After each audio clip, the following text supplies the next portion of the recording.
atraer a un vampiro. Una de las formas más utilizadas para atraer a un vampiro consistía en elegir un niño o una niña, lo suficientemente jóvenes como para ser vírgenes, y sentarlos sobre un caballo de color negro, preferiblemente casto y que no hubiese tropezado nunca.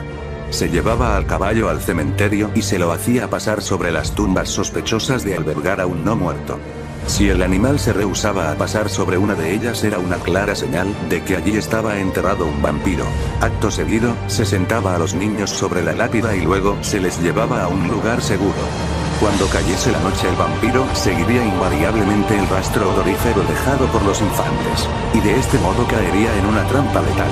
Esta creencia está muy bien descrita en la novela de vampiros de Anne Rice, Entrevista con el vampiro, Interview with a Vampire. Algunos folcloristas sostienen que originalmente las lápidas no tenían el propósito de ilustrar sobre la vida pasada del difunto, sino que eran un método para impedir que los vampiros se levanten de sus tumbas. Existen otros métodos, acaso más modernos, para atraer a los vampiros, los cuales consisten en aplicar inversamente los ritos tradicionales para alejarlos. Por ejemplo, así como los vampiros odian el ajo, adoran en cambio el aroma de las amápolas. Estas flores ejercen un tremendo magnetismo en los vampiros y los llevan a cometer toda clase de imprudencias para obtenerlas. En los mitos de Europa del Este encontramos muy pocos remedios tradicionales para convocar a los vampiros, ya que en esa zona los vampiros suelen ser bastante poco agradables y de existencia miserable. Voltaire solía burlarse de ellos diciendo que la creencia en vampiros es directamente proporcional a la ignorancia de los pueblos que profesan su fe. Pero en la iluminada cultura de la Europa de Voltaire también se agitaba el germen del vampirismo, el cual adquiría muchas formas.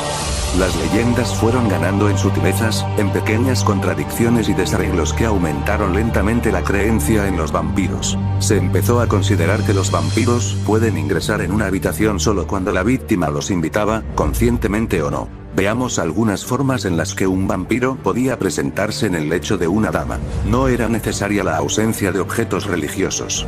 Los vampiros no temen a ningún símbolo sagrado en presencia de personas frívolas.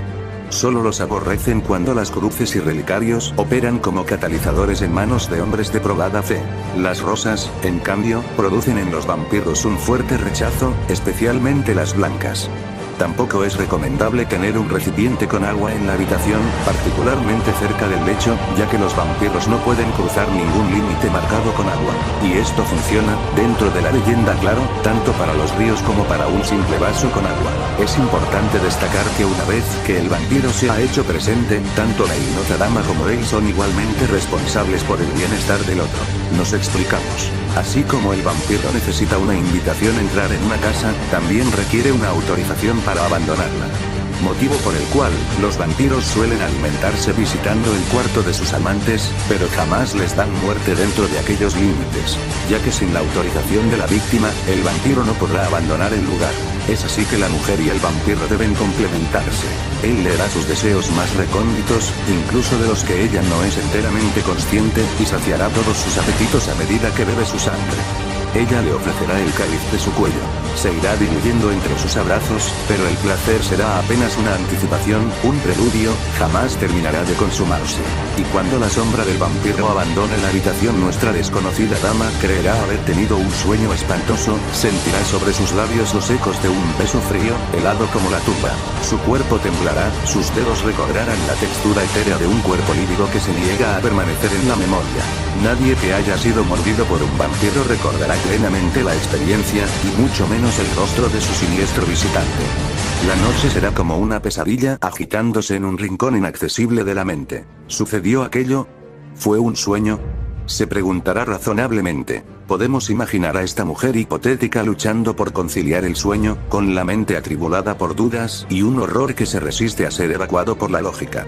La habitación parece cerrarse sobre ella, con sus paredes ensombrecidas y las cortinas ondulando suavemente con la brisa nocturna. Y en el preludio del sueño, donde la conciencia se abre paso hacia lo imposible, tal vez la veamos estirar sus dedos temblorosos, para verificar la lubricidad de su sexo envuelto en tinieblas, intentando recordar en vano un momento que acaso jamás tuvo lugar.